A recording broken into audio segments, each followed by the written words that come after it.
Hey guys, welcome to Cooking with Crystal. In this video, I will be showing you how to make tortillas de harina hechas a mano, which in Spanish means homemade flour tortillas. Also, please be sure to refer to the description below for an important tip. Alright, now let's get into how to make these tortillas. For these tortillas, you will need 2 cups of water, 1 tablespoon of salt, 2 tablespoons of baking powder, 1/4 cup of cooking oil, 2 tablespoons of butter, and 5 cups of all-purpose flour. I am using gold medal all-purpose flour. The first step will be to add in the 2 tablespoons of baking powder as well as the tablespoon of salt, and you will want to mix that in well to make sure that the salt and baking powder are all incorporated properly.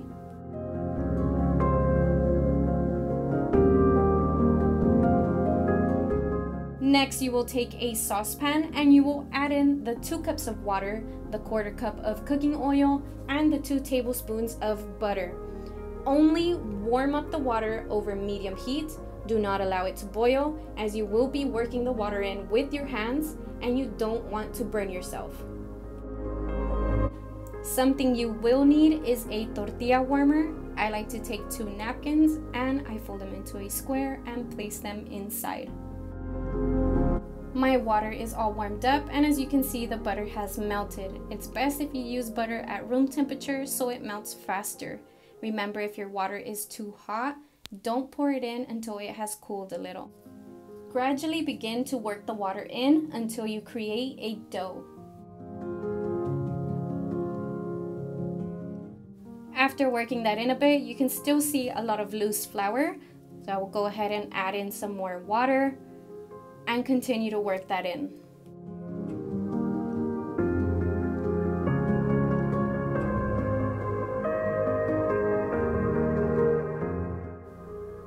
And still, right there, you can see all that loose flour. I will again add in some more water. I didn't need to pour in the remaining water, but I'm gonna pour it all in so you guys can see what happens when you add in too much water.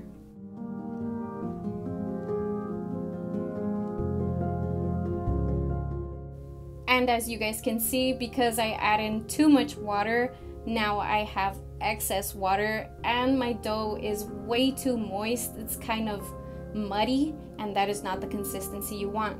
If this happens, just take a handful of flour and gradually add it in until you reach the appropriate consistency. And now I will keep adding in flour until I reach the consistency that I want. The consistency of the dough should feel almost clay-like, a little more moist and a little more sticky, but it definitely should not stick to your fingers. If it keeps sticking to your fingers, keep working in flour.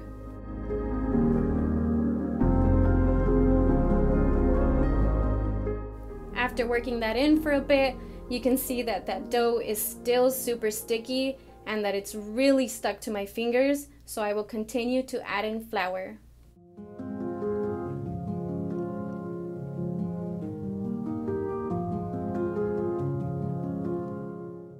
Now this is starting to look a lot better. It is way easier to work with. It's not sticking to my fingers like crazy. So I'm gonna take it out of the bowl and I'm gonna spread it onto my mat. And I'm gonna continue adding some more flour because that is still pretty sticky. And you're going to knead the flour like if you were washing clothes by hand.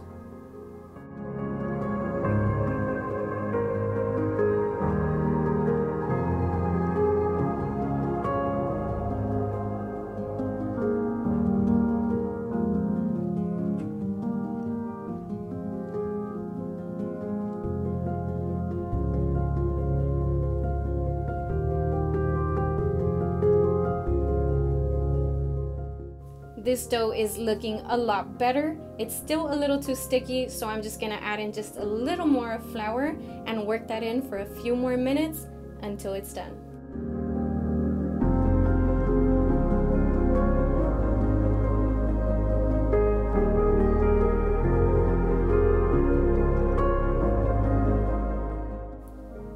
Okay, now you guys can see how that is just barely sticking to my fingers just a little bit, but it's not staying stuck onto my fingers. This dough is done. I'm gonna roll it up into a big ball and show you guys the next step.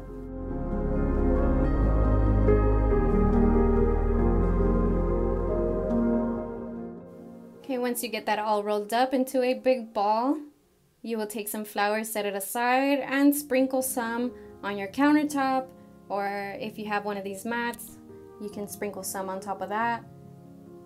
And you will begin rolling the balls of dough. I don't like to make mine too big, but you can make yours as big as you like. I kind of just do mine the size of my palm, and I'm able to make about 20 tortillas. Take a piece of the dough and you will roll it until it's smooth.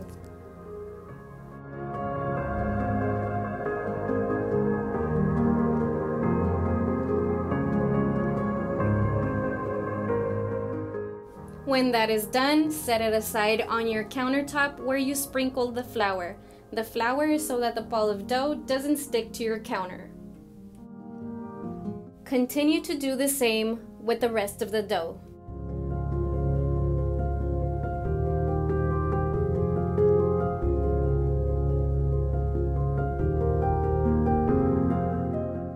And now you will let the balls of dough rest, cover them with some plastic wrap, and allow them to rest for about 2 hours, but preferably 4 hours. The longer they rest, the fluffier they will be. I also like to take plastic grocery bags and place them on top of the plastic wrap, making sure that no air gets through to the dough or else it will dry. And it has been exactly 4 hours. I will now uncover the dough and show you guys the next step.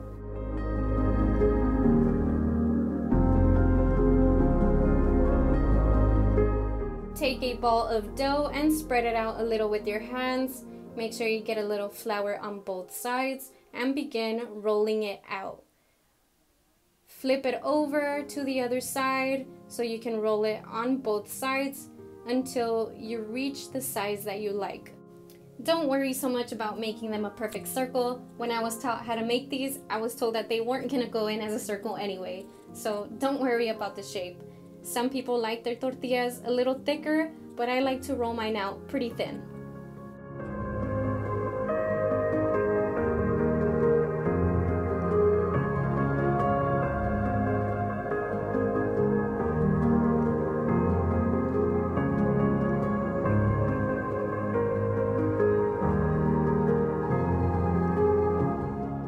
And once you have rolled the dough to your desired thickness, pick it up and you are ready to cook it. I have a pan over medium heat, and as you can see, that pan is super hot. Place the tortilla on top and you can see that it instantly begins to cook. I leave the tortilla on this side until bigger bubbles begin to rise. And those bigger bubbles have started to rise. I will continue to cook it on this side for a few more seconds. You can also take a peek to the other side of the tortilla. If you like how it looks, then you can flip it over. I like mine like this, so I will go ahead and leave it on this side and cook it for a few more seconds. Now I will flip the tortilla over. I like how that looks. I will go ahead and remove it from the pan at this point and continue to do the same with the remaining tortillas. A quick tip is that I like to use a clean, unused kitchen cloth. I place that over the tortillas and then the lid to avoid extra moisture in my tortilla warmer and so that my tortillas don't get soggy. I hope you guys enjoyed watching this video. If you did, please be sure to like and subscribe to my channel and click that bell icon to receive notifications of my next video. Thank you guys so much for watching Cooking with Crystal.